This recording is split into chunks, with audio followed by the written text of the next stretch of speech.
सहनाववतु सहनौ भुनक्तु सह वीर्यं करवावहै तेजस्विनावधीतमस्तु मा विद्विषावहै। ॐ शान्ति शान्ति शान्तिः। गुरुब्रह्मा गुरुविष्णु गुरुदेवो महेश्वरः गुरुसाक्षात् परब्रह्म तस्मै श्री गुरवे नमः।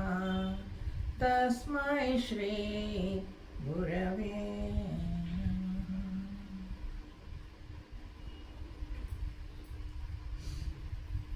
ಭಗವದ್ಗೀತೆಯ 5ನೇ ಅಧ್ಯಾಯವನ್ನು ನೋಡ್ತಾ ಇದ್ದೀವಿ. ಕರ್ಮ ಸನ್ಯಾಸ ಯೋಗ. ಓಂ ಶ್ರೀ ಪರಮಾತ್ಮನೇ ನಮಃ. ಅಥ ಪಂಚಮೋಧ್ಯಾಯಃ ಕರ್ಮ ಸನ್ಯಾಸ ಯೋಗಃ.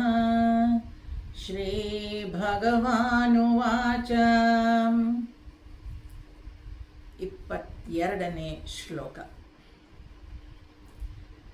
ಯೇ ಹಿ ಸಂಸ್ಪರ್ಶಜಾ ಭೋಗಾಃ ದುಃಖಯೋನಯ ಏವ ಚ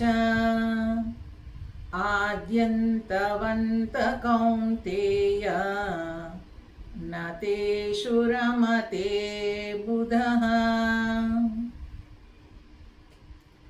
ಹಿಂದಿನ ಶ್ಲೋಕದಲ್ಲಿ ಒಬ್ಬ ಜ್ಞಾನಿಯಾದವನು ಹೇಗಿರ್ತಾನೆ, ಅವನಿಗೆ ಈ ಆನಂದ ಅನ್ನೋದು ಅಕ್ಷಯವಾಗತ್ತೆ ಅಂತ ನೋಡಿದ್ವಿ. ಸುಖಮಕ್ಷಯಮಶ್ನುತೆ ಅಂತ ಅಲ್ವಾ? ಯಾಕೆ? ಅವನು ಬ್ರಹ್ಮನಲ್ಲೇ ನೆಲೆ ನಿಂತಿದ್ದಾನೆ. ಯಾವುದೇ ಕರ್ಮ ಮಾಡುವಾಗಲೂ ನಾವು 3 ಪ್ರಿನ್ಸಿಪಲ್ಸ್ನ ನೆನ್ಪಿಟ್ಕೊಳ್ಬೇಕು ಅಂತ ಅಂದ್ಕೊಂಡ್ವಿ ಅಲ್ವಾ? ಕರ್ಮ ಅಂದರೆ ಏನು? ಹೌ ವಿ ಡಿಫೈನ್ ಕರ್ಮ? ಕರ್ಮ is action with intention with connection. ಕರ್ಮ ಮಾಡುವಾಗ ಅದು ಒಂದು ಕೆಲಸ ಮಾಡ್ತಾ ಇದ್ದೀವಿ, ಹೌದು, ಅದಕ್ಕೆ ಒಂದು ಇಂಟೆನ್ಷನ್ ಇದೆ ಅಲ್ವಾ? ನಾನೇನೋ ಕೆಲಸ ಮಾಡ್ತಾ ಇದ್ದೀನಿ, ಸಂಪಾದನೆ ಮಾಡ್ತಾ ಇದ್ದೀನಿ, ಅಥವಾ ನಾನು ಹೊರಗಡೆ ಹೋಗಿ ದುಡಿತಾ ಇದ್ದೀನಿ ಅಂತಂದರೆ ಹಣ ಸಂಪಾದನೆಗೋಸ್ಕರ ಮಾಡ್ತಾ ಇದ್ದೀನಿ. ಇಂಟೆನ್ಷನ್ ಏನು? ಆ ಹಣದಿಂದ ನನ್ನ ಸಂಸಾರವನ್ನು, ನನ್ನ ಬಳಗವನ್ನು ನಾನು ನೋಡ್ಕೊಳ್ಬೇಕು ಅನ್ನೋದು. ಅದು ಎರಡರ ಜೊತೆಗೆ ಒಂದು ಕನೆಕ್ಷನ್ ಇರಬೇಕು ಅಂತ ಹೇಳಿದ್ದು. ಭಗವಂತನ ಜೊತೆಗೆ ಒಂದು ಕನೆಕ್ಷನ್ ಇದ್ದು ನಾನು ಈ ಕಾರ್ಯಗಳನ್ನು, ಭಗವಂತ ನನಗೆ ಈ ಕೆಲಸವನ್ನು ಮಾಡಲಿಕ್ಕೆ ಅವಕಾಶ ಕೊಟ್ಟಿದ್ದಾನೆ, ಈ ಎಲ್ಲ ಮಾಡ್ತಾ ಇರೋ ಉದ್ದೇಶ ಏನು? ಆ ಭಗವಂತನ ಸೇವೆಗಾಗಿ.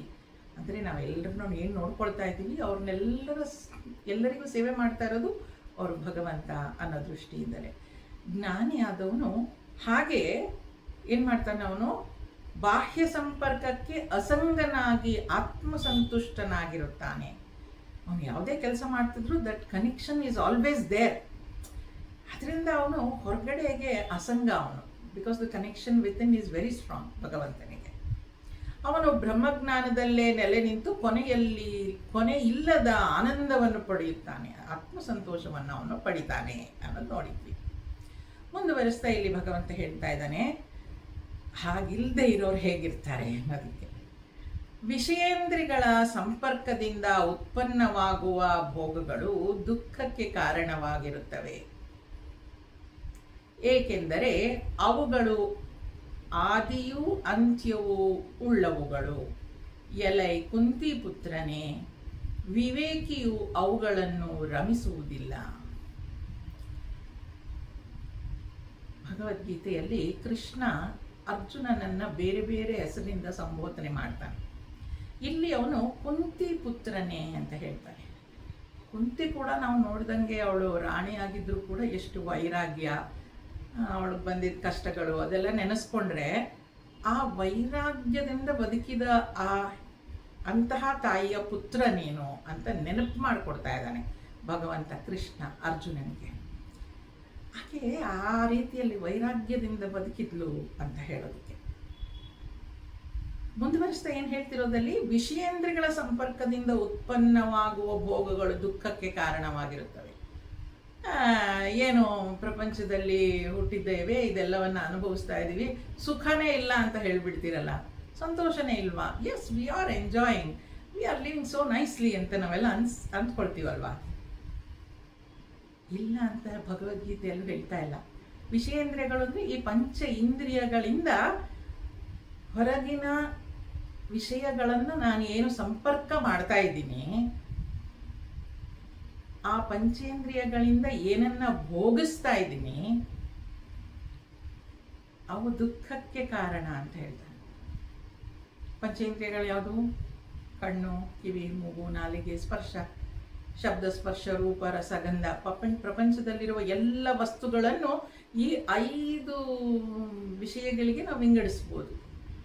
ಅದನ್ನೆಲ್ಲ ಡಿವೈಡ್ ಮಾಡಿ ಕಾಲಮ್ ಹಾಕಿ ಮಾಡಿದ್ರೆ ಕೆಲವು ವಿಷಯಗಳನ್ನು ನೋಡಿ ಆನಂದಿಸ್ಬೋದು, ಸ್ಪರ್ಶಿಸಿ ಆನಂದಿಸ್ಬೋದು. ಈ ರೀತಿಯಾಗಿ ವಿಂಗಡಣೆ ಮಾಡಿದರೆ ನಾವು 5 ವಿಷಯಗಳಲ್ಲೇ ನಾವು ಆನಂದ ಪಡಲಿಕ್ಕಾಗೋದು. ಈ ವಿಷಯೇಂದ್ರಿಯಗಳ ಸಂಪರ್ಕದಿಂದ ಉತ್ಪನ್ನವಾಗುವ ಭೋಗಗಳು, ಈ ಭೋಗ ಇದನ್ನು ನಾನು ಏನು ಎಂಜಾಯ್ ಮಾಡ್ತಾ ಇದ್ದೀನಿ, ಅದು ದುಃಖಕ್ಕೆ ಕಾರಣ ಆಗುತ್ತೆ. ಯಾಕೆ ಅಂತಂದರೆ ಅವು ಆದಿಯು ಅಂತ್ಯವು ಉಳ್ಳವುಗಳು. ಯಾಕೆ ನಮಗೆ ದುಃಖ ಆಗುತ್ತೆ? ಅದೆಲ್ಲ ಕ್ಷಣಿಕ ಅಷ್ಟೇ. ಸುಖ ಇರೋದೇ ಇಲ್ಲ ಅಂತಲ್ಲ. ಚೆನ್ನಾಗಿ ಓದ್ತೀನಿ ನಾನು, ನನಗೊಂದು ಕೆಲಸ ಸಿಗುತ್ತೆ, ಆನಂದ ಆಗುತ್ತೆ, ಸಂತೋಷ ಆಗೋದೇ ಇಲ್ಲ ಅಂತ ಇಲ್ಲ. ಆದರೆ ಅದಕ್ಕೆ ಒಂದು ಬಿಗಿನಿಂಗ್ ಆ್ಯಂಡ್ ಎಂಡ್ ಇದೆ. ಯಾವುದೇ ವಿಷಯದಲ್ಲಿ ನಾನು ಸಂತೋಷ ಪಡ್ತಾ ಇದ್ರು ಅದು ನನಗೆ it has a beginning and end, ಆದಿ ಮತ್ತು ಅಂತ್ಯ ಇರುತ್ತೆ. ಇಲ್ಲಿ ನಾವು ಹುಡುಕ್ತಾ ಇರೋದೇನು? ಆತ್ಯಂತಿಕ ಸುಖ. ಆ ಕವಿಗೂ ಮೀರಿದ ಒಂದು ಸುಖವನ್ನು ನೋಡೋಣ ಅಂತ ಪ್ರಯತ್ನ ಮಾಡ್ತಾ ಇರೋದು. ಅದರಿಂದ ಅದರಲ್ಲಿ ಸುಖ ಇಲ್ಲ. ಅದಕ್ಕೆ ನೀವೆಲ್ಲ ನಾನು ಯಾವಾಗಲೂ ಹೇಳೋ ಒಂದು ಪೊಯೆಟ್ರಿ ಓದಿದ್ದು ನೆನಪು. ಹಿಂದೆ ಸ್ಕೂಲ್ ಡೇಸ್, ಕಾಲೇಜ್ ಡೇಸಲ್ಲಿ ಒಬ್ಬ ರಾಜ ಇದ್ದ. ಅವನು ಎಲ್ಲವನ್ನೂ ಅನುಭವಿಸ್ತಾ ಇದ್ದ. ರಾಜ ಕೇಳಬೇಕಾ? ಪಂಚೇಂದ್ರಿಯಗಳಿಗೆ ಏನೇನು ಬೇಕೋ ಎಲ್ಲವೂ ಅವನಿಗೆ ಸಿಗ್ತಾ ಇತ್ತು. ಆಹಾರ ಇರ್ಬೋದು, ನೋಡೋಕ್ಕಿರ್ಬೋದು, ಸುತ್ತಲಿಕ್ಕಿರ್ಬೋದು, ಎಲ್ಲದಕ್ಕೂ ಸಿಗ್ತಾ ಇತ್ತು. ಎಲ್ಲವನ್ನೂ ಎಂಜಾಯ್ ಮಾಡ್ತಾ ಇದ್ದ. ಆದರೆ ಏನಂತ ಹೇಳ್ಕೊಳ್ತಾ ಇದ್ದ ಅವನು? Even this will pass away, even this will pass ಅವೇ ಅಂತ ಹೇಳ್ಕೊಂಡು ಅದನ್ನು ಎಂಜಾಯ್ ಮಾಡ್ತಾ ಇದ್ದ. ಈಗ ನಮ್ಮ ಕತೆ ಏನಾಗಿದೆ? ದಿಸ್ ಶುಡ್ ನಾಟ್ ಪಾಸ್ ಅವೇ. ಬದಲಾಗ್ತಾ ಇರೋ ಪ್ರಪಂಚದಲ್ಲಿ ಬದಲಾಗದೇ ಇರುವಂತಹ ಸುಖವನ್ನು ನಾವು ಕಾಣ್ಲಿಕ್ಕೆ ಹೋಗ್ತಾ ಇದ್ದೀವಲ್ವಾ? ಆದ್ರಿಂದ ಅಲ್ಲಿ ದುಃಖಕ್ಕೆ ಕಾರಣ ಆಗ್ತಾ ಇದೆ. ಭಗವಂತ ಕೃಷ್ಣ ಅದಕ್ಕೆ ಹೇಳ್ತಾ ಇದ್ದಾನೆ. ಅದಕ್ಕೆ ಆದಿ ಮತ್ತು ಅಂತ್ಯಗಳು ನಮ್ಗೆ ಗೊತ್ತಿದೆ ಅಲ್ವಾ?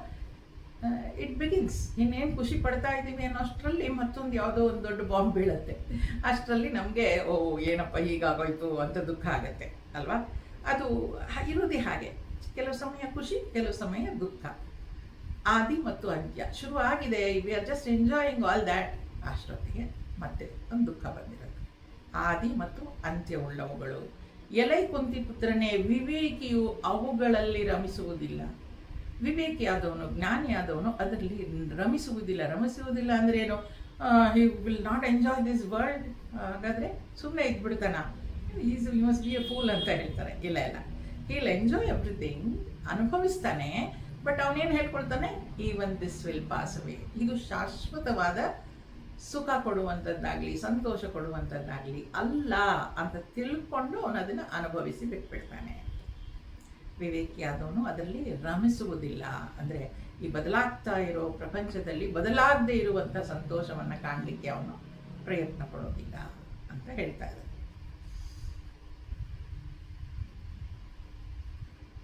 ಹಾಗಾದ್ರೆ ಹೇಗಿರ್ಬೇಕು ಅವನು? ಮುಂದೆ ಭಗವಂತ ಹೇಳ್ತಾನೆ, ಶಕ್ನೋತಿ ಹೈವ ಯಸ್ಸೋಢುಂ ಪ್ರಾಕ್ ಶರೀರ ವಿಮೋಕ್ಷಣಾತ್ ಕಾಮಕ್ರೋಧೋದ್ಭವಂ ವೇಗಂ ಸಯುಕ್ತಸ್ಸ ಸುಖೀ ನರಃ. ನರಹ ಅಂತ ಹೇಳ್ತಿದ್ದಾನೆ. ನರ ಅಂದರೆ ಮನುಷ್ಯ ಅಲ್ವಾ?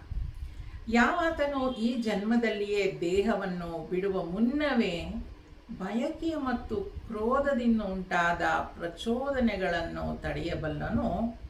ಅವನೇ ಯೋಗಿಯು, ಅವನೇ ಸುಖಿಯು. ಹುಟ್ಟಿದ್ದೇವೆ, ಪ್ರಪಂಚಕ್ಕೆ ಬಂದಿದ್ದೇವೆ. ಹುಟ್ಟಿದ ಮೇಲೆ ನಮ್ಗೆ ಡೇಟ್ ಆಫ್ ಬರ್ತ್ ಒಂದಿದೆ ಅಂದರೆ ಡೇಟ್ ಆಫ್ ಡೆತ್ ಕೂಡ ಇರಬೇಕು.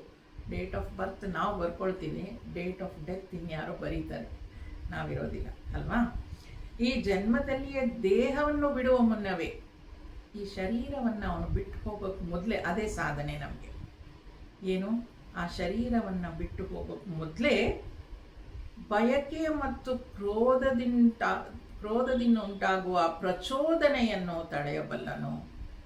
ನಾ ಹೇಳಿದೆ ಅವತ್ತು, ಪ್ರಾಣಿಗಳಿಗೆ ದರ್ ಇಸ್ ಅ ಡೆಫಿನೇಷನ್. ಅವು ಹಾಗೆ ಬರುತ್ತಾರೆ, their life is defined. But ನಮ್ಗೆ ಹಾಗಲ್ಲ, ನಾವು ಸಾಧನೆ ಮಾಡಬಹುದು. ಏನು ಸಾಧನೆ ಮಾಡಬೇಕಾಗಾದ್ರೆ ಇಲ್ಲಿ ಕ್ರೋಧದಿಂದುಂಟಾದ ಪ್ರಚೋದನೆಯನ್ನು ತಡೆಯಬಲ್ಲನು. ಕ್ರೋಧ ಎಲ್ಲಿಂದ ಉಂಟಾಗುತ್ತೆ? ಮತ್ತೆ ವಾಪಸ್ ವಾಸನೆಗಳಿಂದ. ವಾಸನೆ ಅಂದ್ರೆ ಏನು? ನಮ್ಮಲ್ಲಿ ಹುದುಗಿರುವ ಆಸೆಗಳ ಬೀಜ. ಯಾವಾಗೋ ಇದೆ, ಜನ್ಮ ಜನ್ಮಾಂತರಗಳಿಂದ ಆ ಬೀಜಗಳು ನಮ್ಮಲ್ಲಿ ಇದೆ, ವಾಸನೆಗಳು. ಅದು ಸರಿಯಾದ ಸಮಯ ಬರ್ತಾ ಬರ್ತಾ ಬರ್ತಾ ಆ ಬೀಜ ಮೊಳಕೆ ಹೊಡೆಯೋಕ್ಕೆ ಶುರುವಾಗುತ್ತೆ. ಅದಕ್ಕೆ ಸರಿಯಾದ ನೀರು, ಗೊಬ್ಬರ ಯಾವಾಗ ಸಿಗುತ್ತೋ ಆ ಇದು ಚಿಗುರುತ್ತೆ. ನೋಡಿ, ಚಿಕ್ಕ ವಯಸ್ಸಿನಲ್ಲಿರುವ ಆಸೆಗಳೇ ಬೇರೆ ನಮಗೆ. ಬೆಳೀತಾ ಬೆಳೀತಾ ನಮಗೆ ಇರುವಂತಹ ಆಸೆಗಳೇ ಬೇರೆ. ಚಿಕ್ಕ ವಯಸ್ಸಿನಲ್ಲಿ ಒಂದು ಮಗು ಟೆಡ್ಡಿ ಬೇರ್ ಬೇಕು ಅಂತ ಆಸೆ ಪಡುತ್ತೆ. ದೊಡ್ಡವನ ಆದಮೇಲೆ ಆ ಟೆಡ್ಡಿ ಬೇರ್ ಏನು ಕೇಳಲ್ಲ, ಆ ರೀತಿಯದ್ದು. ಅವನಿಗೆ ಸೈಕಲ್ ಬೇಕು, ಬೈಕ್ ಬೇಕು, ಹಾಗೆ ಆಸೆಗಳು ಬೇರೆ ಬೇರೆ ಆಗ್ತಾ ಹೋಗುತ್ತೆ. ಯಾವಾಗ ಆ ರೀತಿಯ ಅವನಿಗೆ ಏನು ಹೇಳ್ತಾರೆ, ಗೊಬ್ಬರ ನೀರು ಬೀಳುತ್ತೋ ಆವಾಗ ಆ ಬೀಜ ಮೊಳಕೆ ಹೊಡೆದು ಗಿಡ ಆಗ್ಬಿಡುತ್ತೆ. ಆ ವಾಸನೆಗಳು, ವಾಸನಾ ಬೀಜ ಅಂತಾನೆ ಹೇಳೋದು. ವಾಸನೆಗಳು ಅಂತ ಹೇಳಿದ್ರೆ ಅದು ವ್ಯಕ್ತವಾಗದೇ ಇರುವಂತಹ ಆಸೆಗಳು ನಮ್ಮಲ್ಲಿ ಇರ್ತಾವಲ್ಲ, ಅದಕ್ಕೆ ವಾಸನೆ ಅಂತ ಹೇಳಿ. ಆ ವಾಸನೆಗಳಿಂದ ಬಯಕೆ, ಅದೇನೇ ಹೇಳೋದು ಮುನ್ನವೇ, ಆ ವಾಸನೆಗಳನ್ನು, ಆ ಬಯಕೆಗಳನ್ನು ಮತ್ತು ಕ್ರೋಧದಿಂದ ಉಂಟಾದ ಕ್ರೋಧ. ಯಾಕೆ ನಮಗೆ ಕ್ರೋಧ ಉಂಟಾಗುತ್ತೆ? ಈಗ ಆಸೆಯನ್ನು ತೀರಿಸ್ಕೊಳ್ಳೋದಕ್ಕೆ ನಾನು ಪ್ರಯತ್ನ ಪಡೋದು. ಆ ಬೀಜ ಇದೆ ನನ್ನಲ್ಲಿ, ಬಲವಾದ ಬೀಜ. ಅದು ಬೆಳೆದು ಮೊಳಕೆ ಹೊಡೆದು ಹೆಮ್ಮರವಾಗಿ ಬೆಳಿಲಿಕ್ಕೆ ಅವಕಾಶ ಸಿಗದೆ ಇದ್ದರೆ ಒಂದು ರೀತಿಯ ಕ್ರೋಧ ಒಳಗೆ ಅದು ಕೊರಗ್ತಾ ಇರುತ್ತೆ. ಒಂದು ಪಕ್ಷ ಅದು ಬೆಳಿಲಿಕ್ಕೆ ಅವಕಾಶ ಕೊಟ್ಟರೆ ಅದನ್ನು ಕಾಪಾಡ್ಕೊಳ್ಳೋಕ್ಕಾಗದೇ ಇದ್ದರೆ ಕ್ರೋಧ. ಎರಡು ಕಷ್ಟವೇ. There are two types of disappointments in life. One is not to get what you want, the other one is to get what you want ಅಂತ ಹೇಳ್ತಾರೆ. ನಮ್ಗೆ ಸಿಕ್ಕರೂ ಒಂದು ಡಿಸಪಾಯಿಂಟ್ಮೆಂಟೇ, ಸಿಗದೆ ಇದ್ರೂ ಡಿಸಪಾಯಿಂಟ್ಮೆಂಟೇ. ಸಿಗದೆ ಇದ್ದರೆ ಆಫ್ಕೋರ್ಸ್ ಡಿಸಪಾಯಿಂಟ್ ಆಗ್ತೀವಿ, ಸಿಕ್ಕ ಮೇಲೆ ಯಾಕೆ ಡಿಸಪಾಯಿಂಟ್ಮೆಂಟು? ಅದನ್ನು ಕಾಪಾಡ್ಕೊಳಕ್ಕಾಗೋದಿಲ್ವಲ್ಲ. ಅದೇ ಸಣ್ಣ ಸಣ್ಣ ವಿಚಾರಗಳಲ್ಲೇ ಕ್ರೋಧ ಉಂಟಾಗ್ಬಿಡುತ್ತೆ ನಮಗೆ. ಆ ಕ್ರೋಧದಿಂದ ಉಂಟಾಗುವ ಪ್ರಚೋದನೆಯನ್ನು ತಡೆಯಬಲ್ಲನು. ಅದು ತಡಿಬೇಕು. ಪ್ರತಿ ಕ್ಷಣವೂ ನಮಗೆ ಲೈಫ್ ಇಸ್ ಬ್ಯೂಟಿಫುಲ್. ಭಗವಂತ ಪ್ರತಿ ಕ್ಷಣವೂ ನಮಗೆ ಚಾಲೆಂಜಸ್ ಕೊಡ್ತಾನೆ ಇರ್ತಾನೆ. ನಾವು ಅದನ್ನು ಎದ್ದು ನಿಂತು ಫೇಸ್ ಮಾಡಲಿಲ್ಲ ಅಂದರೆ ಆ ಚಾಲೆಂಜಸ್ ನಮ್ಮನ್ನು ಕರ್ಕೊಂಡು ಹೋಗ್ಬಿಡುತ್ತೆ ಎಲ್ಗೋ. ಅದರಿಂದ ಅದನ್ನು ತಡೆಯಬಲ್ಲನು. ನೋಡಿ, ಬಹಳಷ್ಟು ಜನ ಅಂದ್ಕೊಳ್ಳೋದುಂಟು, ಭಗವದ್ಗೀತೆಯನ್ನು ಓದಿದರೆ ಮಕ್ಕಳೆಲ್ಲ ಸಾಫ್ಟ್ ಆಗಿಬಿಡ್ತಾರೆ ಅಂತ. ಅವ್ರು ಏನಕ್ಕೂ ಪ್ರತಿಕ್ರಿಯೆನೇ ಮಾಡೋದಿಲ್ಲ ಅಂತ. ಇಲ್ಲ, Gita makes you strong enough to bear everything in the world. ಆ ಗೀತೆ ನಮ್ಮನ್ನು ಅಷ್ಟು ಶಕ್ತಿಯುತ ಮಾಡುತ್ತೆ, ಎಲ್ಲವನ್ನು ಸಹಿಸ್ಕೊಳ್ಳೋ ಅಂಥ ಒಂದು ಸಹಿಷ್ಣುತೆಯನ್ನು ಕಳಿಸುತ್ತೆ. ಅದರಿಂದ ನೋಡಿ, ಬಯಕೆ ಮತ್ತು ಕ್ರೋಧದಿಂದುಂಟಾದ ಪ್ರಚೋದನೆ ಏನೇನೋ ಮಾಡೋದಕ್ಕೆ ಅದು ಪ್ರಚೋದಿಸ್ತಾ ಇರುತ್ತೆ. ಅದನ್ನು ಯಾರು ತಡಿಲಿಕ್ಕಾಗುತ್ತೋ ಅವನೇ ಯೋಗಿ ಅಂತ ಹೇಳ್ತಾನೆ. ಎಷ್ಟು ಸುಂದರವಾದ ಮಾತಲ್ವಾ? ಅವನು ಯೋಗಿ, ಅವನು ಸ್ಥಿತಪ್ರಜ್ಞ. ಯಾಕೆ? ಅವನು ಕೋಪ ಮತ್ತು ಬಯಕೆಯ ಕಂಟ್ರೋಲಲ್ಲಿಲ್ಲ, ಅವನ ಕಂಟ್ರೋಲ್ನಲ್ಲಿ ಬಯಕೆ ಮತ್ತು ಕ್ರೋಧ ಇದೆ ಅಂತ. ಅಂಥವ್ನು ಹೇಗಿರ್ತಾನೆ? ಸುಖವಾಗಿರ್ತಾನೆ ಅವನು. ಮುಂದುವರೆಸ್ತಾ ಯೋಂತಃ ಸುಖಯೋಂತರಾರಾಮಃ ಯೋಂತಃ ಸುಖೋಂತರಾರಾಮಃ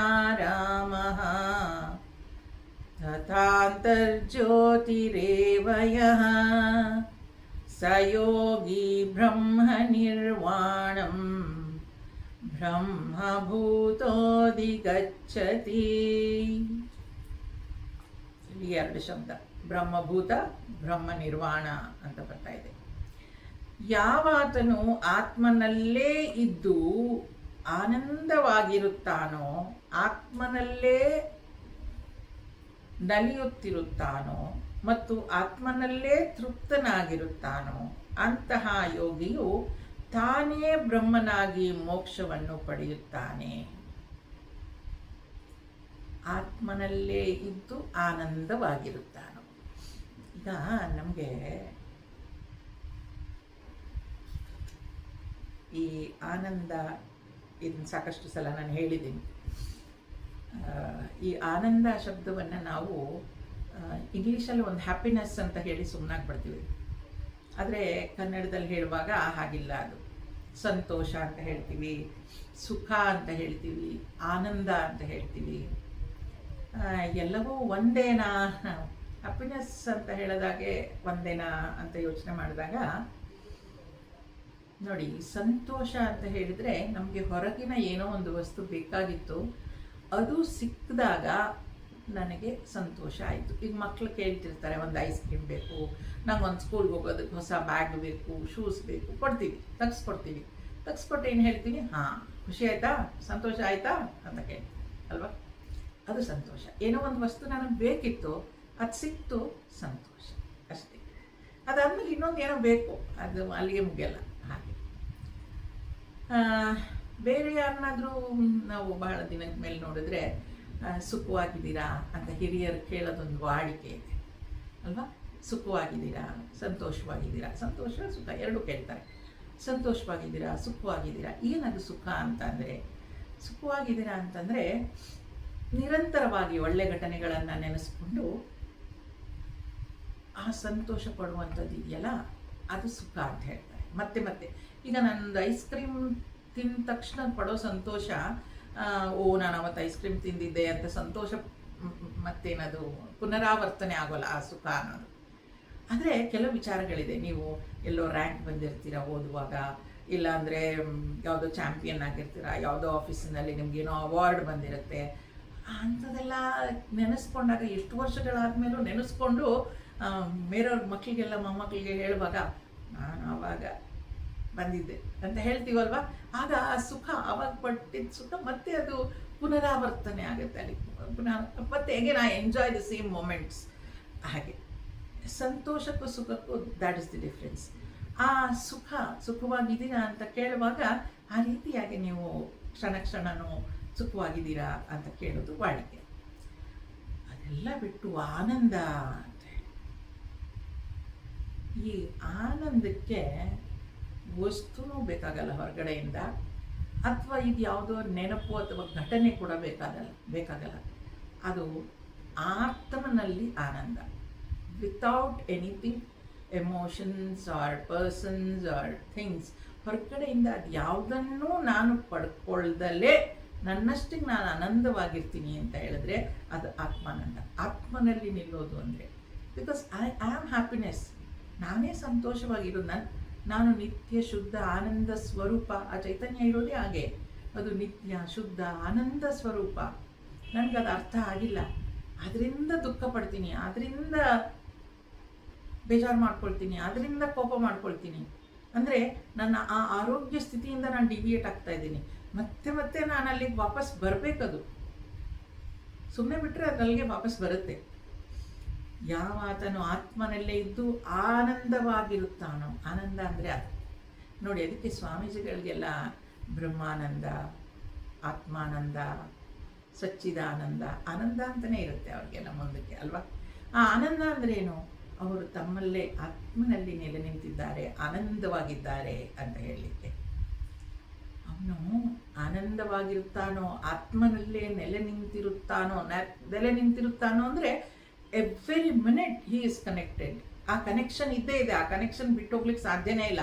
ಕರ್ಮ ಮಾಡ್ತಾ ಇದ್ದಾನ ಅವನು, ಅವನಿಗೂ ಉದ್ದೇಶ ಇದೆ, ಆದರೆ ಆ ಕನೆಕ್ಷನ್ ಇದ್ದೇ ಇರುತ್ತೆ.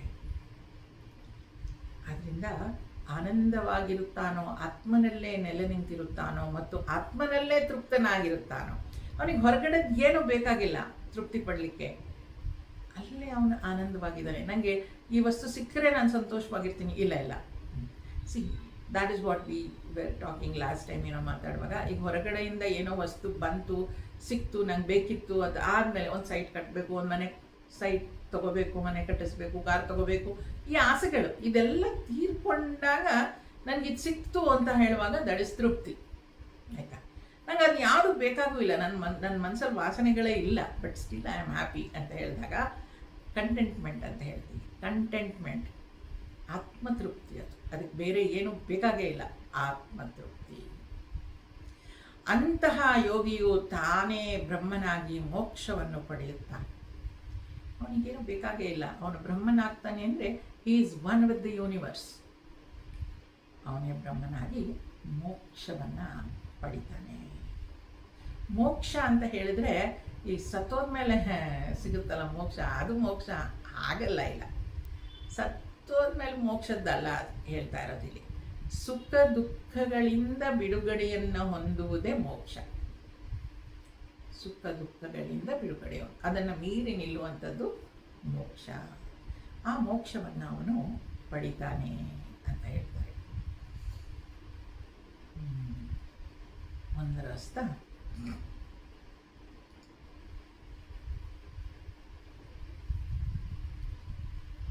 ಮಂಜುಳಾ ಗೀತಾ ಅವರು ವಿಡಿಯೋ ಆಫ್ ಮಾಡ್ಕೊಳ್ತೀರಾ?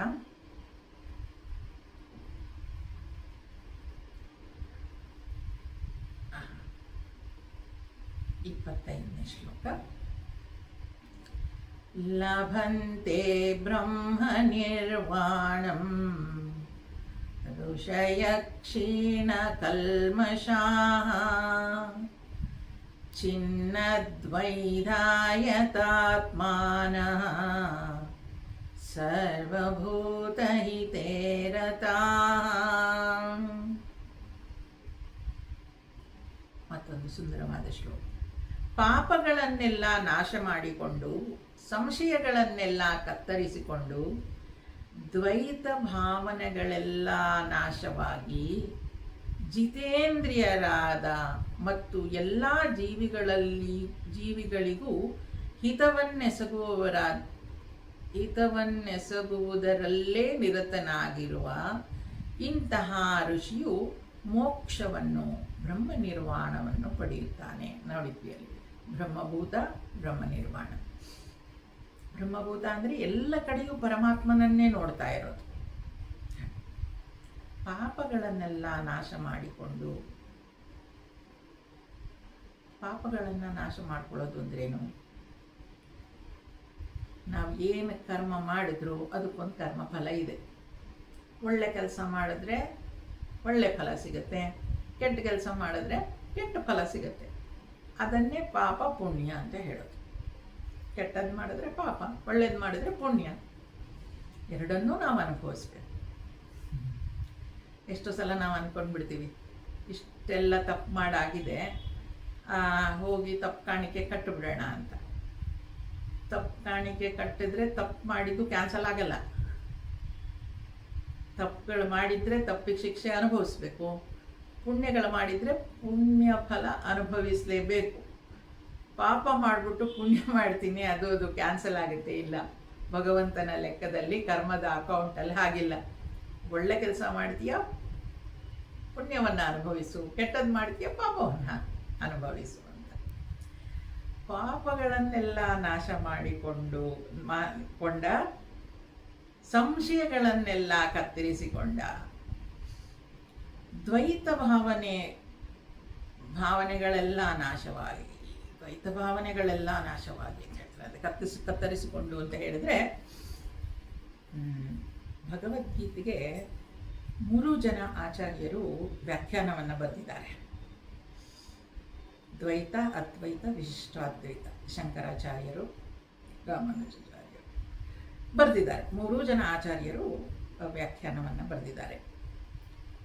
ಇಲ್ಲಿ ಶಂಕರ ಚಿನ್ಮಯ ಮಿಷನ್ನಲ್ಲಿ ನಾವು ಅದ್ವೈತವನ್ನೇ ಫಾಲೋ ಮಾಡೋದ್ರಿಂದ ಇಲ್ಲಿ ಶಂಕರಾಚಾರ್ಯರ ಭಾಷ್ಯವನ್ನು ಫಾಲೋ ಮಾಡೋದ್ರಿಂದ ಇಲ್ಲಿ ದ್ವೈತ ಭಾವನೆಗಳೆಲ್ಲ ನಾಶವಾಗಿ, ಅಂದರೆ ನಾನು ಬೇರೆ ಭಗವಂತ ಬೇರೆ ಅನ್ನೋದು ನಾಶ ಆಗಿ ಅಂತ ದ್ವೈತ. ಇಲ್ಲಿ ನಾನು ಬೇರೆ ಭಗವಂತ ಬೇರೆ ಆಗಲಿಲ್ಲ ಅಂದರೆ ಏನು ಹೇಳೋದು, ಅದನ್ನು ಎಲ್ಲ ಪ್ರಯತ್ನಗಳು ಆ ಭಗವಂತನನ್ನೇ ಸೇರಲಿಕ್ಕೆ ಇರೋದು. ಪ್ರಾರಂಭದಲ್ಲಿ ಅದ್ವೈತದಲ್ಲಿ ಕೂಡ ದ್ವೈತವೇ, ನಾವು ಭಗವಂತನನ್ನ ಒಂದು ಮೂರ್ತಿಯಾಗಿ ನೋಡೇ ಪೂಜೆ ಮಾಡೋದು. ಅದಾದ ನಂತರ ಅಲ್ಲಿರೋ ಚೈತನ್ಯ ಶಕ್ತಿಯನ್ನು ಗುರುತಿಸ್ಲಿಕ್ಕೆ ಶುರು ಮಾಡಿದಾಗ ಅದು ಅದ್ವೈತ ಆಗುತ್ತೆ.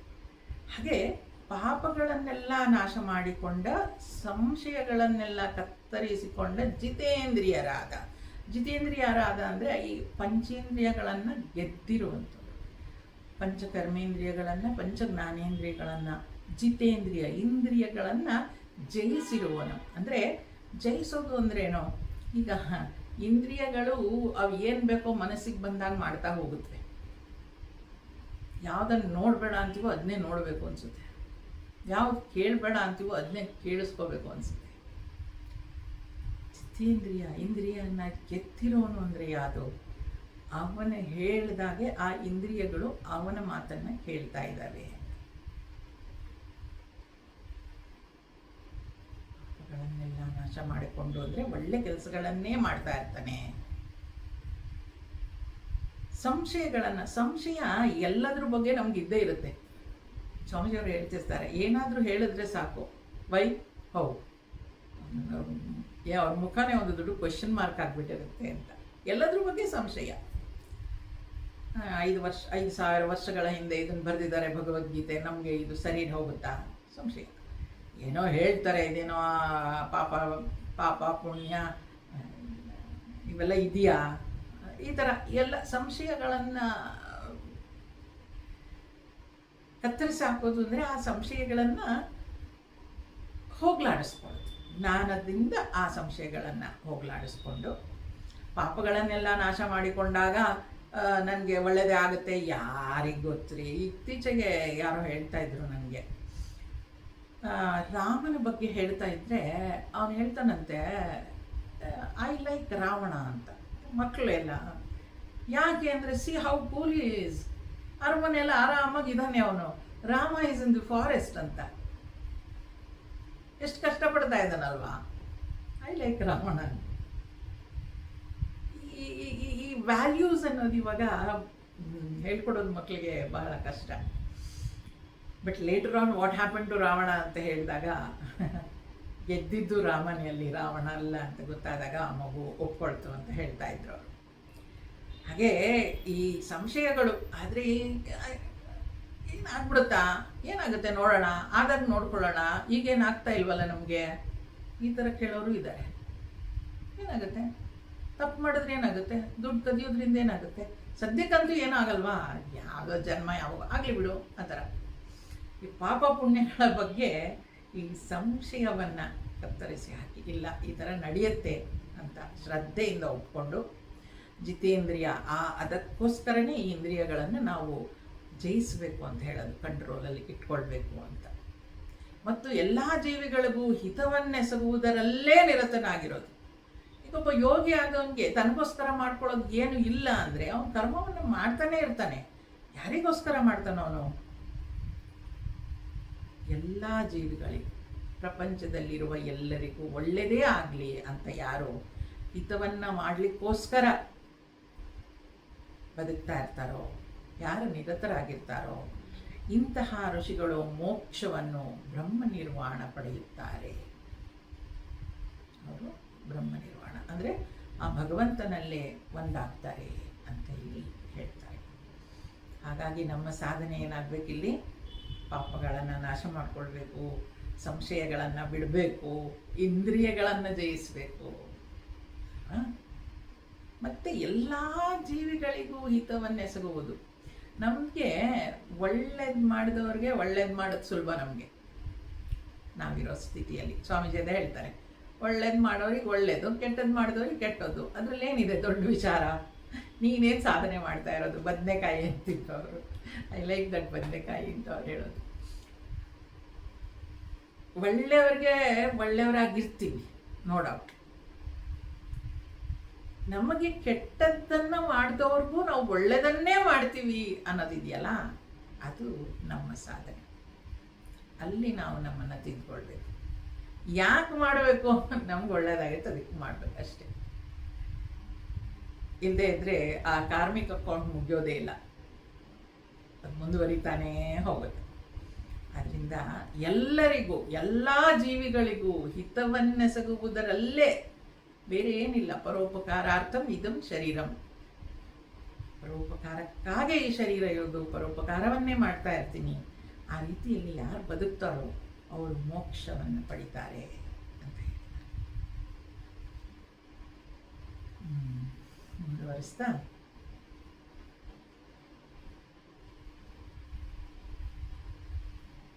ಇಪ್ಪತ್ತಾರನೇ ಶ್ಲೋಕ.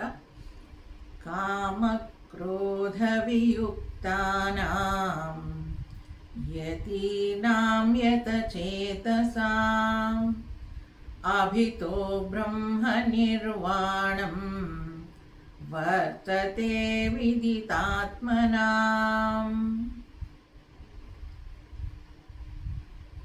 ಮತ್ತೆ ಬ್ರಹ್ಮ ನಿರ್ವಾಣಂ, ಯಾರು ಮತ್ತೆ ಆ ಸ್ಥಿತಿಗೆ ಹೋಗ್ತಾನೆ, ಕಾಮ ಕ್ರೋಧಗಳಿಂದ ವಿಮುಕ್ತರಾದ ಇಂತಹ ಯತಿಗಳಿಗೆ ಮತ್ತು ಚಿತ್ತವನ್ನು ಸದಾ ಸಮತ್ವದಿಂದ ಇಟ್ಟುಕೊಂಡಿರುವ ಇಂತಹ ಆತ್ಮವೇತ್ತರಿಗೆ ಬ್ರಹ್ಮ ನಿರ್ವಾಣವು ಅಂದರೆ ಬ್ರಾಹ್ಮಿ ಸ್ಥಿತಿ ಕೂಡಲೇ ಪ್ರಾಪ್ತಿಯಾಗುತ್ತದೆ. ಬ್ರಾಹ್ಮಿ ಸ್ಥಿತಿ, ಬ್ರಹ್ಮ ನಿರ್ವಾಣ ಅಂದರೆ ಆ ನಿತ್ಯ ಶುದ್ಧ ಆನಂದ ಸ್ವರೂಪ. ಈಗ ಶರೀರದಲ್ಲಿ ನಾನು ಈಗ ಬದುಕುವಾಗ ಹೇಗೆ ಗೊತ್ತಾ, ದೇಹದ ಮಟ್ಟದಲ್ಲಿ ಬದುಕ್ಬೋದು ನಾವು. ಶರೀರ ಬರೀ ಅದನ್ನೇ ನೋಡ್ಕೊಳ್ಳೋದು, ಯಾವಾಗಲೂ ಏನು ಊಟ ಮಾಡಿದೆ, ಏನು ಡಯಟ್ ತಿಂದೆ, ಏನು ಯೋಗ ಮಾಡಿದೆ, ಅದನ್ನೇ ನೋಡ್ಕೊಳ್ತಾ ಇರೋದು. ಪಾರ್ಲರ್ಗೆ ಹೋಗು, ಮೇಕಪ್ ಮಾಡ್ಕೊ, ಶಾರೀರಿಕವಾಗಿ. ಇನ್ನೊಂದು ಮನಸ್ಸಿನ ಮಟ್ಟದಲ್ಲಿ ಬದುಕುವಂಥ, ನನ್ನ ಮನಸ್ಸು ಯಾವಾಗಲೂ ಸಮಾಧಾನವಾಗಿರಬೇಕು, ಆನಂದವಾಗಿರಬೇಕು. ಅಲ್ಲ, ಎರಡೂ ಮಾಡ್ಬೋದು, ಶರೀರ ಮಟ್ಟದಲ್ಲೂ ಬದುಕ್ಬೋದು, ಮಾನಸಿಕ ಮಟ್ಟದಲ್ಲೂ ಬದುಕ್ಬೋದು. ಅದು ಬಿಟ್ಟು ಇದು ಮಾಡಬೇಕು ಅಂತ ಹೇಳ್ತಾ ಇಲ್ಲ. ಮನಸ್ಸನ್ನು ಯಾವಾಗಲೂ ಪ್ರಶಾಂತವಾಗಿ ಇಟ್ಕೊಳ್ಳುವಂಥದ್ದು ಆ ಪ್ರಯತ್ನದಲ್ಲಿ. ಇನ್ನೊಂದು ಬುದ್ಧಿಯ ಮಟ್ಟದಲ್ಲಿ ಯಾವಾಗಲೂ ಜ್ಞಾನಾರ್ಜನೆ, ಭಗವಂತನ ನಾಮಸ್ಮರಣೆ, ಆ ರೀತಿಯಲ್ಲಿ ಬದುಕುವಂಥದ್ದು ಜ್ಞಾನಾರ್ಜನೆಯಲ್ಲಿ.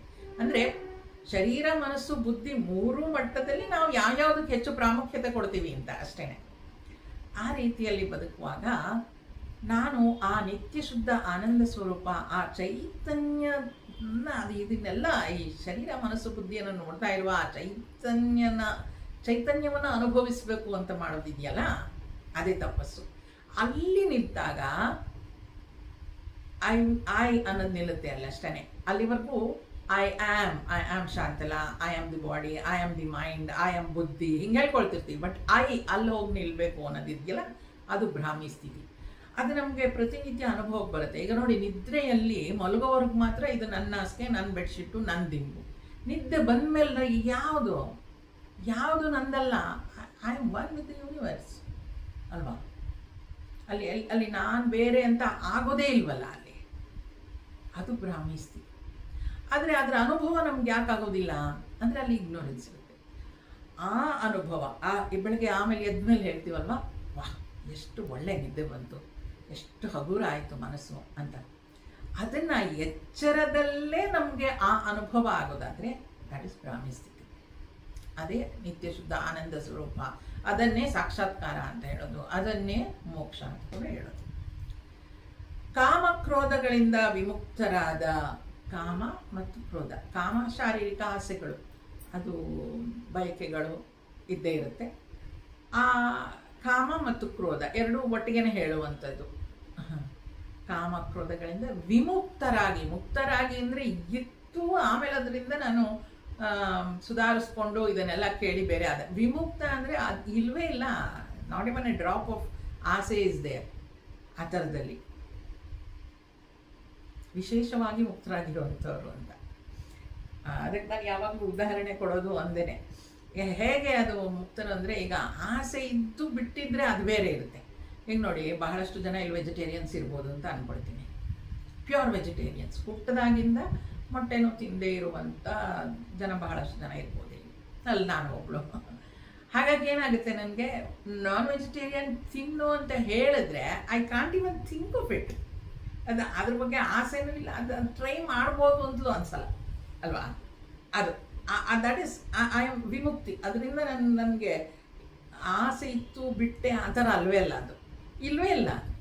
ಆ ಥರ ಎಲ್ಲ ವಿಚಾರಗಳಲ್ಲೂ ಇರ್ಬೋದು, ನನಗೆ ಯಾವುದು ಆಸೆ ಇಲ್ವೇ ಇಲ್ಲ ಅದು ಅನ್ನೋ ಥರದಲ್ಲಿ. ಹಾಗೆ ಆ ಕಾಮಕ್ರೋಧ ಅಂದರೆ ಅದೇ, ಅವುಗಳಿಂದ ವಿಮುಕ್ತ. ಅವನಿಗೆ ಜ್ಞಾನಿ ಆದವನಿಗೆ ಅದು ಇರೋದೇ ಇಲ್ಲ. Not even a trace of that will be there. ಇಂತಹ ಯತಿಗಳಿಗೆ ಮತ್ತು ಚಿತ್ತವನ್ನು ಸದಾ ನೋಡಿ, ಚಿತ್ತದ ಬಗ್ಗೆ ಮತ್ತೆ ಮತ್ತೆ ಮತ್ತೆ ಮತ್ತೆ ಹೇಳ್ತಾನೆ ಇರ್ತಾರೆ ಅಲ್ವಾ. ಚಿತ್ತ ಸಮಾಧಾನವಾಗಿರಬೇಕು, ಚಿತ್ತ ಶುದ್ಧವಾಗಿರಬೇಕು, ಚಿತ್ತ ಸದಾ ಸಮತ್ವದಿಂದ ಇಟ್ಕೊಳ್ಬೇಕು ಅಂತ. ಚಿತ್ತ ಅಂದರೆ ನಾವು ಸಾಕಷ್ಟು ಸಲ ಮಾತಾಡಿದ್ದೀವಿ, ಮನಸ್ಸು, ಬುದ್ಧಿ, ಚಿತ್ತ. ಇದು ಮನಸ್ಸು ಅಂದರೆ ಫ್ಲೋ ಆಫ್ ಥಾಟ್ಸ್, ಬುದ್ಧಿ ಅಂದರೆ ಡಿಸೈಡಿಂಗ್ ಫ್ಯಾಕ್ಟರ್. ಮನಸ್ಸು ಅಂತ ಅಂದರೆ ಕ್ಲಾಸ್ ಅಟೆಂಡ್ ಆಗಲಾ ಬೇಡವಾ, ಮನಸ್ಸು ಅದು ದ್ವಂದ್ವ ಇದೆ. ಬುದ್ಧಿ ಹೇಳುತ್ತೆ ಅಟೆಂಡ್ ಆಗು, ಇವತ್ತು ಏನೂ ಆಗಲ್ಲ, 1 ಗಂಟೆ ಅಲ್ಲ ಬೇಡ ಅಂತಲೂ ಹೇಳ್ಬೋದು, ಅದು ಬೇರೆ ವಿಷಯ. ಏನೋ ಒಂದು ಡಿಸಿಷನ್ ತಗೊಳ್ಳೋದು ಬುದ್ಧಿ. ಮನಸ್ಸು ಯಾವಾಗ ಬುದ್ಧಿಯಲ್ಲಿ ನಿಶ್ಚಯ ಆಗೋಗುತ್ತೋ, ನಿಶ್ಚಯಾತ್ಮಕ ಬುದ್ಧಿ ನಿಶ್ಚಯ ಆಗೋಗುತ್ತೋ, ಅವನ ಮನಸ್ಸು ಇರಲ್ಲ, ಕನ್ಫ್ಯೂಷನ್ ಇರಲ್ಲ. ಸೊ ಮನಸ್ಸು, ಬುದ್ಧಿ, ಚಿತ್ತದಲ್ಲಿ ಸ್ಟೋರ್ಡ್ ಥಾಟ್ಸ್. ಯಾಕೆ ನಾನು ಕ್ಲಾಸ್ ಅಟೆಂಡ್ ಆಗಬೇಕು, ಸಲ ಕೇಳಿದ್ದು ಅರ್ಧ ಆಗಿತ್ತು, ಇನ್ನು ಮುಂದುವರಿಬೇಕಲ್ವಾ, ಅದಕ್ಕೆ ಕೇಳಬೇಕು ಅಂತ ಏನು ಹೇಳಿದ್ರು ಸಲ ಅಂತ ಏನಾದರೂ ಆ ಚಿತ್ತದಲ್ಲಿ ಸ್ಟೋರ್ ಆಗಿರೋದಿದ್ರೆ ತಕ್ಷಣ ರೆಫರ್ ಮಾಡಿ ಅದು ಹೇಳುತ್ತೆ. ಅದು ಸ್ಟೋರ್ಡ್ ಥಾಟ್ಸ್ ಚಿತ್ತದಲ್ಲಿ. ಬಹಳಷ್ಟು ಸಲ ನಾವು ನೋಡ್ಕೊಂಡಿರೋದು, ಅಥವಾ ಸ್ಟ್ಯಾಟಿಸ್ಟಿಕ್ಸ್ ಪ್ರಕಾರ ಚಿತ್ತದಲ್ಲಿರೋದು, ಚಂದದಲ್ಲಿ ಸ್ಟೋರ್ ಆಗಿರೋದು, ಹೆಚ್ಚು ಸ್ಟೋರ್ ಆಗಿರೋದು ಕೆಟ್ಟ ವಿಚಾರಗಳೇ ಅಂತ ಹೇಳುತ್ತೆ. ನಾವು ಯಾರನ್ನಾದ್ರೂ ನೆನೆಸ್ಕೊಂಡ್ರೆ ಅವ್ರ ಬಗ್ಗೆ ಏನಾದರೂ ಒಂದು ಕೆಟ್ಟ ಘಟನೆ ನಡೆದಿದ್ರೆ ಅದೇ ಮೊದಲು ನೆನಪಿಗೆ ಬರುತ್ತೆ ಅಂತ. ಇದು ಸಾಕಷ್ಟು ಉದಾಹರಣೆಗಳನ್ನ ಕೊಟ್ಟಿದ್ದೀನಿ ನಾನು. ಹಾಗಾಗಿ ಆ ಚಿತ್ತವನ್ನು ಯಾವಾಗ ಆ ಚಿತ್ತ ಶುದ್ಧವಾಗಿರುತ್ತೋ ಅವಾಗಷ್ಟೇ ಅದು ಸಮತ್ವವಾಗಿರ್ಲಿಕ್ಕೆ ಸಾಧ್ಯ. ಇಲ್ಲದಿದ್ದರೆ ಮತ್ತೆ ಅದು ಗಲಾಟೆನೇ ಮಾಡ್ತಾ ಇರುತ್ತೆ. ಸೊ ಈಗಿಂದ ಮನಸ್ಸನ್ನು ಚಂದದಲ್ಲಿ ಇಟ್ಕೊಳ್ತೀನಿ, ಬುದ್ಧಿಯನ್ನು ಚಂದದಲ್ಲಿ ಇಟ್ಕೊಳ್ತೀನಿ, but what about my stored thoughts, that also has to be purified. ಅದಕ್ಕೆ ಹೇಳ್ತಾರೆ, ಮತ್ತು ಚಿತ್ತವನ್ನು ಸದಾ ಸಮತ್ವದಿಂದ ಇಟ್ಟುಕೊಂಡಿರುವರೋ, ಯಾರು ಸಮತ್ವವಾಗಿ ಇಟ್ಕೊಂಡಿರ್ತಾರೋ ಇಂತಹ ಆತ್ಮವೇತ್ತರಿಗೆ just connection is always there. ಅದಕ್ಕೆ ನೋಡಿ, ಭಾಳ ನನಗೆ ಆ ಕರ್ಮಯೋಗ ಅಂತ ಹೇಳುವಾಗ it is we always should remember ಆ definition. Action plus intention plus connection is important. ಆ ಕನೆಕ್ಷನ್ ಇಟ್ಕೊಂಡೇ ಎಲ್ಲ ಕೆಲಸವನ್ನು ಮಾಡಬೇಕು. ಆತ್ಮವೇತ್ತರಿಗೆ ಬ್ರಹ್ಮ ನಿರ್ವಾಣವು ಕೂಡಲೇ ಪ್ರಾಪ್ತಿಯಾಗುತ್ತೆ, ತಕ್ಷಣ ಪ್ರಾಪ್ತಿಯಾಗುತ್ತೆ. ಆ ರೀತಿಯಾಗಿ ಇರೋರಿಗೆ ಬ್ರಹ್ಮ ನಿರ್ವಾಣ ಅಥವಾ ಬ್ರಾಹ್ಮಿ ಸ್ಥಿತಿ ಅಂದರೆ ಆ ನಿತ್ಯ ಶುದ್ಧ ಆನಂದ ಸ್ವರೂಪ ಅನ್ನೋದು ಪ್ರಾಪ್ತಿಯಾಗತ್ತೆ ಅಂತ ಭಗವಂತ ಹೇಳ್ತಾರೆ.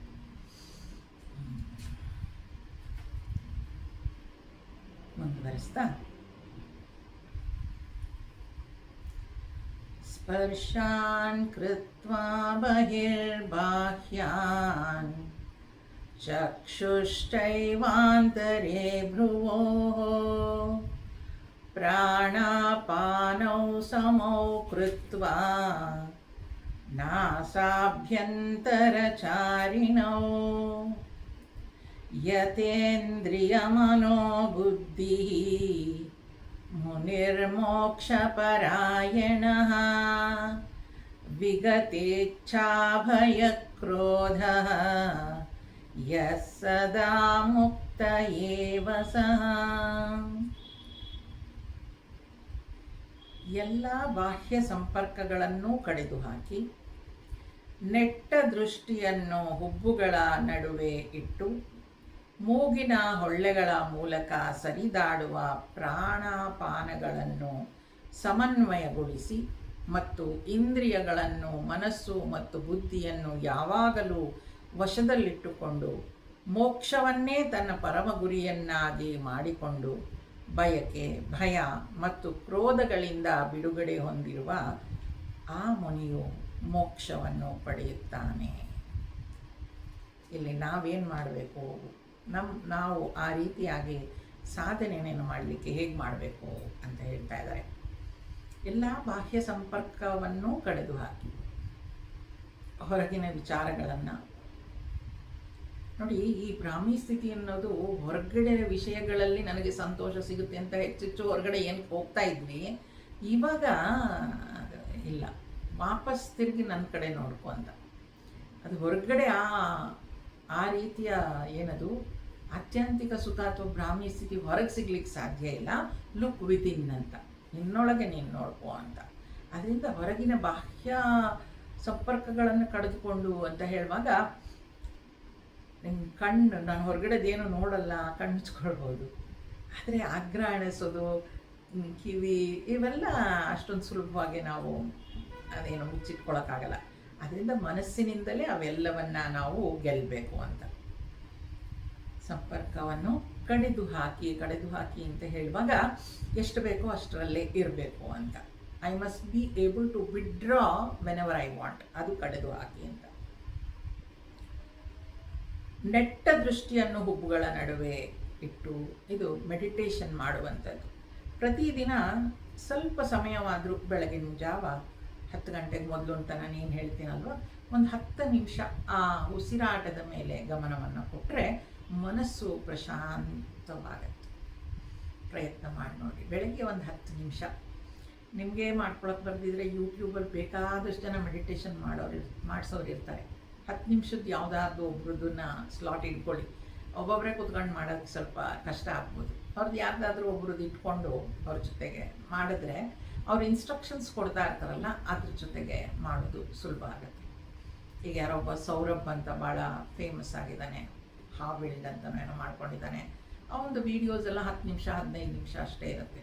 ಗೂಗಲಲ್ಲಿ ಸರ್ಚ್ ಮಾಡಿದ್ರೆ ಸಿಗುತ್ತೆ. ಬೆಳಗ್ಗೆ 10 ಗಂಟೆಗೆ ಮೊದಲು ಒಂದು 10 ನಿಮಿಷ ಕೂತ್ಕೊಳ್ಳಿ ಅವನ ಜೊತೆಗೆ, ಅವನು ಇನ್ಸ್ಟ್ರಕ್ಷನ್ಸ್ ಕೊಡ್ತಾನೆ, ಅದನ್ನು ಮಾಡಿ. ಅದನ್ನಿಲ್ಲೇ ಹೇಳ್ತಾ ಇದ್ದಾರೆ ಏನಂತ, ನೆಟ್ಟ ದೃಷ್ಟಿಯನ್ನು ಹುಬ್ಬುಗಳ ನಡುವೆ ಇಲ್ಲಿಗೆ ಅಲ್ವಾ, ಹುಬ್ಬಿನ ಮಧ್ಯ. ಏಕೆಂದರೆ ನೋಡ್ತಾ ಇದ್ದರೆ ಹೊರಗಡೆ ಪ್ರಪಂಚ ಏನೇನೋ ಕಾಣಿಸ್ತಾ ಇರುತ್ತೆ. ಅದರಿಂದ ಮೆಡಿಟೇಷನ್ ಮಾಡುವಾಗ ಈ ಹುಬ್ಬುಗಳ ಮಧ್ಯೆ ಅದನ್ನು ನೋಡಬೇಕು. ಅಗ್ನಾಚಕ್ರ ಅಂತೇನು ಹೇಳ್ತೀವಿ, ಅಲ್ಲಿ ಆ ಮನಸ್ಸನ್ನು ತಂದು ನಿಲ್ಲಿಸಬೇಕು ಅಂತ ಹೇಳ್ತಾರೆ. ಆಮೇಲೆ ಮೂಗಿನ ಹೊಳ್ಳೆಗಳ ಮೂಲಕ ಸರಿದಾಡುವ ಪ್ರಾಣಾಪಾನಗಳನ್ನು ಸಮನ್ವಯಗೊಳಿಸಿ, ಪ್ರಾಣ ಅಪಾನ, ಒಳಗೋಗೋ ಉಸಿರು ಹೊರಗೋಗೋ ಉಸಿರು, ಅದನ್ನು ಚಂದದಲ್ಲಿ ಗಮನಿಸ್ತಾ, ಮತ್ತು ಇಂದ್ರಿಯಗಳನ್ನು, ಮನಸ್ಸು ಮತ್ತು ಬುದ್ಧಿಯನ್ನು ಯಾವಾಗಲೂ ವಶದಲ್ಲಿಟ್ಟುಕೊಂಡು, ಇಂದ್ರಿಯಗಳನ್ನು ಮತ್ತು ಮನಸ್ಸನ್ನು ಮತ್ತು ಬುದ್ಧಿಯನ್ನು, ಇಂದ್ರಿಯಗಳು ಅಂದರೆ ಈ ಮೆಡಿಟೇಷನ್ ಮಾಡುವಾಗ ಅಳ್ಗಾಡದೆ ಕೂತ್ಕೊಳ್ಬೇಕು ಅಂತ ಹೇಳ್ತಾರೆ ಅಲ್ವಾ. ಹಾಗೆ ಮನಸ್ಸು ಬೇರೆ ಎಲ್ಲರಿಗೂ ಹೋಗ್ತಾ ಇರುತ್ತೆ, ಅದನ್ನು ಮತ್ತೆ ಮತ್ತೆ ಮತ್ತೆ ಮತ್ತೆ ತಂದು ನಿಲ್ಲಿಸ್ಕೊಳ್ಬೇಕಲ್ಲಿ. ಶುರುವಿನಲ್ಲಿ ಅಲ್ಲಿ ನಿಲ್ಲೋದಿಲ್ಲ. ಅದಕ್ಕೆ ಉಸಿರಾಟದ ಕಡೆ ಗಮನ ಕೊಡಿ ಅಂತ ಹೇಳೋದು. ಎಲ್ಲೋ ಒಂದು ಗಮನ ಬೇಕು, ಅದಕ್ಕೆ ಒಂದು ಆಲಂಬನೆ ಬೇಕು. ಬುದ್ಧಿಯನ್ನು ಯಾವಾಗಲೂ ವಶದಲ್ಲಿಟ್ಟುಕೊಂಡು, ಬುದ್ಧಿ ಕೂಡ ಎಲ್ಲೆಲ್ಲೋ ಹೋಗ್ತಾ ಇರುತ್ತೆ, ಅದನ್ನು ವಶದಲ್ಲಿಟ್ಕೊಂಡು ಮೋಕ್ಷವನ್ನೇ ತನ್ನ ಪರಮ ಗುರಿಯನ್ನಾಗಿಸಿಕೊಂಡು, ನನಗೆ ಆ ಶಾಂತತೆ, ಆ ಪ್ರಶಾಂತತೆನೇ ಬೇಕು ಅಂತ ಬಯಕೆ, ಭಯ ಮತ್ತು ಕ್ರೋಧಗಳಿಂದ ಬಿಡುಗಡೆ ಹೊಂದಿ. ಬಯಕೆ ಅಂದರೆ ಆಸೆ, ಭಯ ಅಂತೂ ಇದ್ದೇ ಇರುತ್ತೆ ನಮಗೆ, ಮತ್ತು ಕ್ರೋಧ, ಕೋಪ, ಬೇರೆ ಏನೇನರ ಮೇಲೋ ಯಾರ್ಯಾರ ಮೇಲೋ ಬೇಕೋ ಬೇಡವೋ ಕೋಪ ಬರ್ತಾನೆ ಇರುತ್ತೆ. ಅದರಿಂದೆಲ್ಲ ಬಿಡುಗಡೆ ಯಾರು ಹೊಂದಿರುವ ಆ ಮುನಿಯು ಮೋಕ್ಷವನ್ನು ಪಡೆಯುತ್ತಾನೆ. ಇಲ್ಲಿ ಮೋಕ್ಷ ಅಂತ ಅಂದ್ಕೂಡಲೇ ಆ ನಿತ್ಯ ಶುದ್ಧ ಆನಂದ, ಆ ಆನಂದ ಬ್ರಾಹ್ಮಿ ಸ್ಥಿತಿಯನ್ನು ಅವನು ಪಡಿತಾನೆ. ಕಡೆಯ ಶ್ಲೋಕ ಈ ಅಧ್ಯಾಯದಲ್ಲಿ, ಭೋಕ್ತಾರಂ ಯಜ್ಞ ತಪಸಾಂ ಸರ್ವಲೋಕ ಮಹೇಶ್ವರಂ ಸುಹೃದಂ ಸರ್ವಭೂತಾನಾಂ ಜ್ಞಾತ್ವಾ ಮಾಂ ಶಾಂತಿ ಮೃಚ್ಛತಿ. ಎಲ್ಲ ಯಜ್ಞಗಳ ಮತ್ತು ತಪಸ್ಸುಗಳ ಭೋಕ್ತನು, ಸರ್ವಲೋಕೇಶ್ವರನು, ಎಲ್ಲ ಜೀವಿಗಳಿಗೂ ಆತ್ಮನು ಆಗಿರುವ ನನ್ನನ್ನು ತಿಳಿದುಕೊಂಡಿರುವವನು ಶಾಂತಿಯನ್ನು ಪಡೆಯುತ್ತಾನೆ. ಭಗವಂತ ಕೃಷ್ಣ ಹೇಳ್ತಾ ಇದ್ದಾನೆ. ಇಲ್ಲಿ ನಾನು ನಾನು ಅಂತ ಹೇಳುವಾಗ ಅದೇ ದ್ವೈತ ಅದ್ವೈತ ತಗೊಳ್ಳೋದ್ರೆ ಅಲ್ಲಿ ಕೃಷ್ಣ ಅಂದ್ಕೊಳ್ಳಿ. ಇಲ್ಲಿ ನಾನು ಅಂತ ಹೇಳಿದಾಗ ಅಲ್ಲಿ ಚೈತನ್ಯ ಶಕ್ತಿ, ಎಲ್ಲ ಯಜ್ಞಗಳ ಮತ್ತು ತಪಸ್ಸುಗಳ ಭೋಕ್ತ.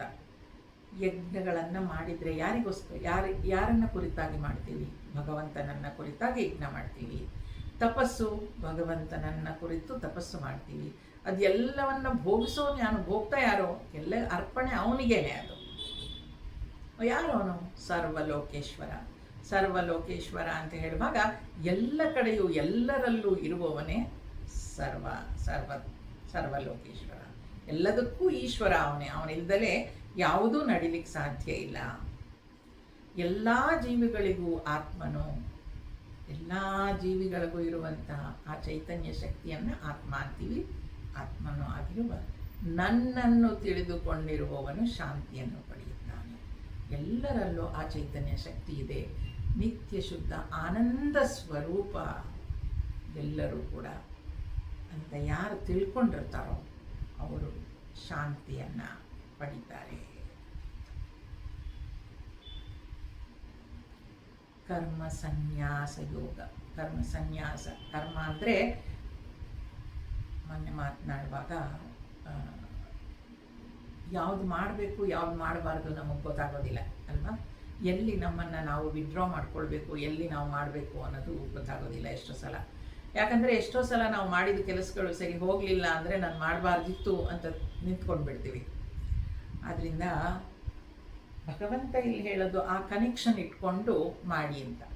ಆ ಕನೆಕ್ಷನ್, ಆ ಭಗವಂತನ ಜೊತೆ ನನ್ನನ್ನು ಜೋಡಿಸ್ಕೊಂಡು ನಾನು ಕೆಲಸ ಮಾಡಿದಾಗಲೂ ಕೂಡ ಅದು ಸರಿಯಾಗಿ ಆಗಲಿಲ್ಲ ಅಂದರೆ ಅದು ಅವನ ಇಚ್ಛೆ ಆಗತ್ತೆ.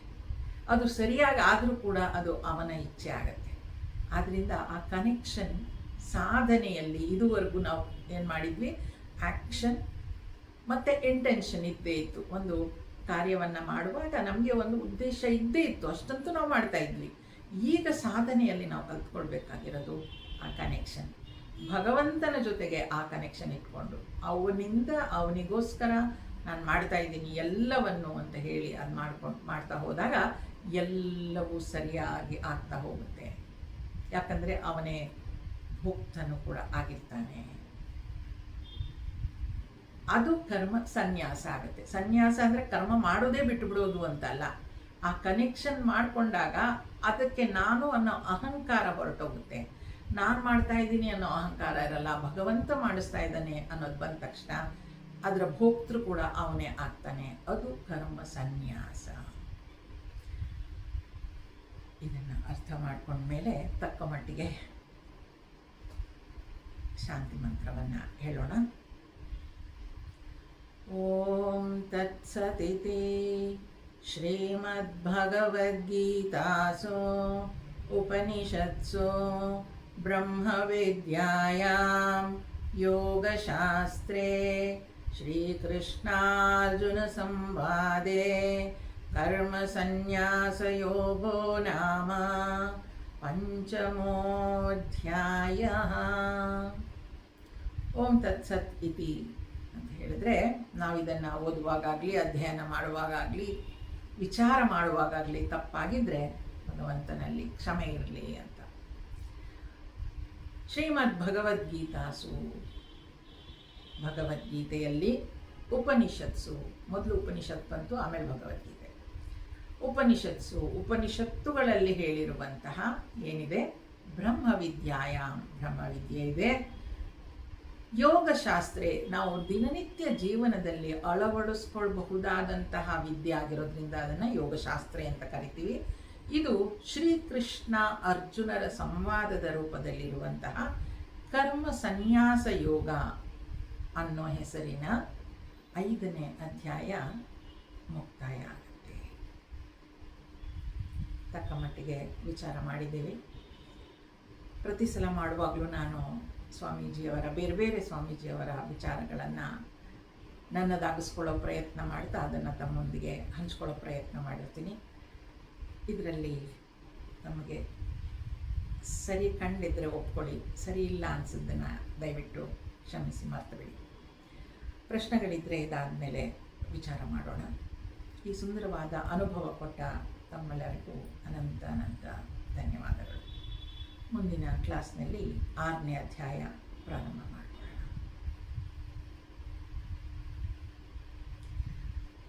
ಅಸತೋ ಮಾ ಸದ್ಗಮಯ ತಮಸೋ ಮಾ ಜ್ಯೋತಿರ್ಗಮಯ ಮೃತ್ಯೋರ್ಮಾ ಅಮೃತಂಗಮಯ. ಓಂ ಶಾಂತಿ ಶಾಂತಿ ಶಾಂತಿ. ಹರಿ ಓಂ. ಶ್ರೀ ಗುರುಭ್ಯೋ ನಮಃ. ಹರಿ ಓಂ.